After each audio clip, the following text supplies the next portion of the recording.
ladies and gentlemen, it gives me great pleasure to introduce to you our singing star, Miss Kitty Reed. Hello world, this is Miss Kitty Reed. Linda and I are here in our snowman shirts, mine says Let It Snow, to tell you about the third and final book of the Kidnapped Amish Baby series, also known as the Daughters of Lancaster County series. This one is called The Bishop's Daughter by Wanda Brunstetter. Jimmy Scott finds out he is adopted shortly after his 21st birthday. Jim, his father, hadn't told him, and he only found out in a letter from his deceased mother, Linda. Jim is worried that Jimmy will find out he was actually kidnapped, and does whatever he can to stymie Jimmy's efforts to find his biological family. Meanwhile, in Lancaster County, Leona Weaver's fiancé died after being hit in the head by a horse's hoof.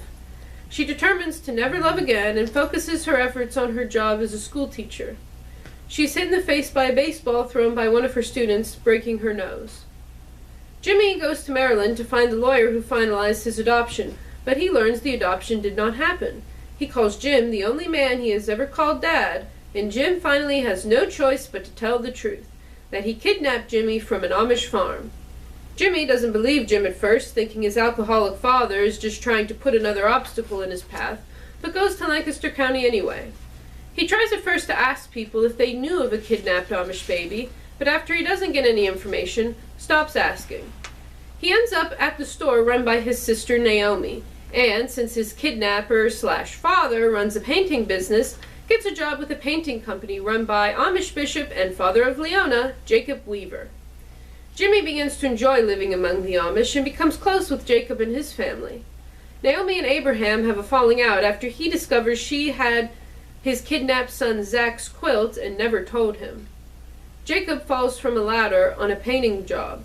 He is left with a brain injury that causes him to believe he is a little boy. Leona is bitter that she doesn't have the close relationship she used to with her father, who doesn't even know who she is. She is also embarrassed by her father's disruptive and childish antics. She holds even more resentment against Jacob when his new pet goat chases her dog into the road and the dog is killed by a car.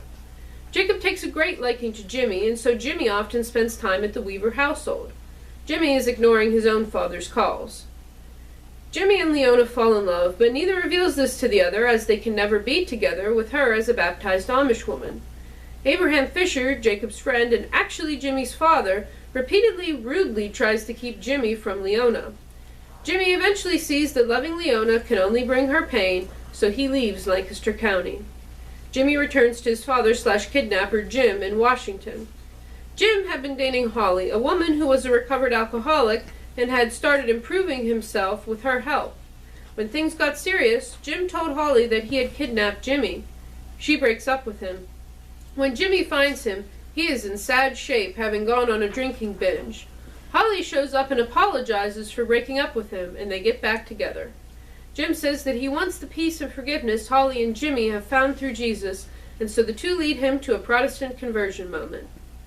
Jimmy says God is leading him to return to Lancaster County, so he goes back and finds the Weavers and the Fishers, secretly his biological family, at a cookout.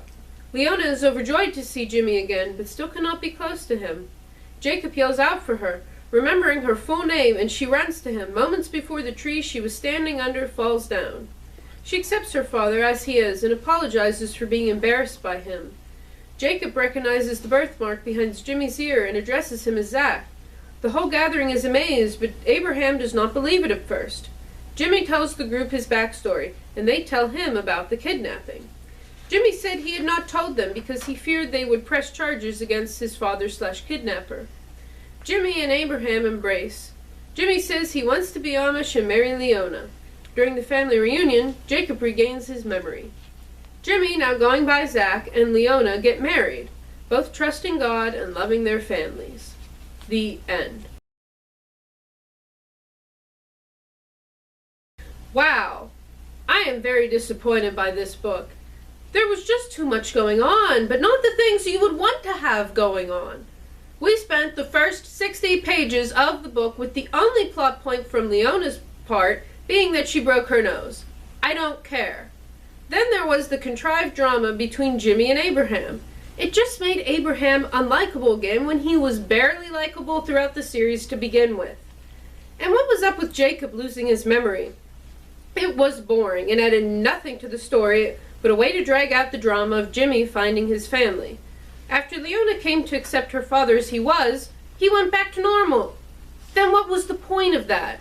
What did she learn? What change did she make? Jimmy was particularly frustrating. He was not a very compelling character to follow. The moment he sees his actual sister, he just stops asking about a kidnapped Amish baby and then claims he was afraid the Amish would press charges after being told by his Amish friend that the Amish would never do that. This series is particularly unsatisfying for the reason that justice is never served. Jim did spend his life consumed with guilt over kidnapping Jimmy and became an alcoholic. However, Jim's wife Linda never found out the truth before she died. Jim never had to face the consequences of his actions in a legal sense. His alcoholism and angry demeanor hurt Linda and Jimmy, and we never see that he had to own up to this. It just never seemed that Jim had to pay for such an immense crime.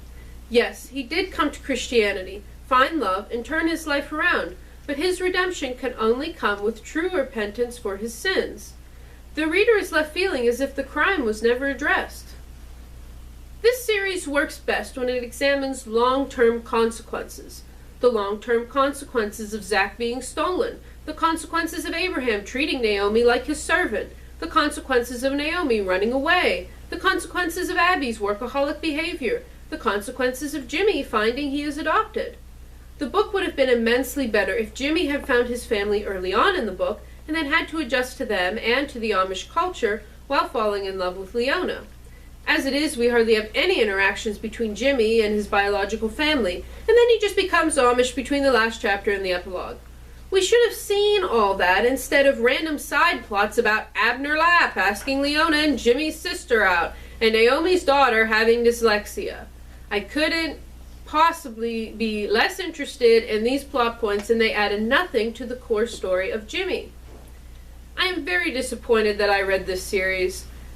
It left me unfulfilled and ashamed that so many people got invested in it for it to end like this. I give this book a 2 out of 7. Ho hum. Our next book will be Plain Perfect by Beth Wiseman. Check with your local library to see if they have it on the shelves. If not, see if they can get it for you through interlibrary loan. This has been Miss Kitty Reed. This is Miss Kitty Reed and Linda signing off. See you later on Amish Book Club. Living in the rhythm that I'm speaking of. You'll be happy in your work if you're in love. You'll be happy in your work if you're in love.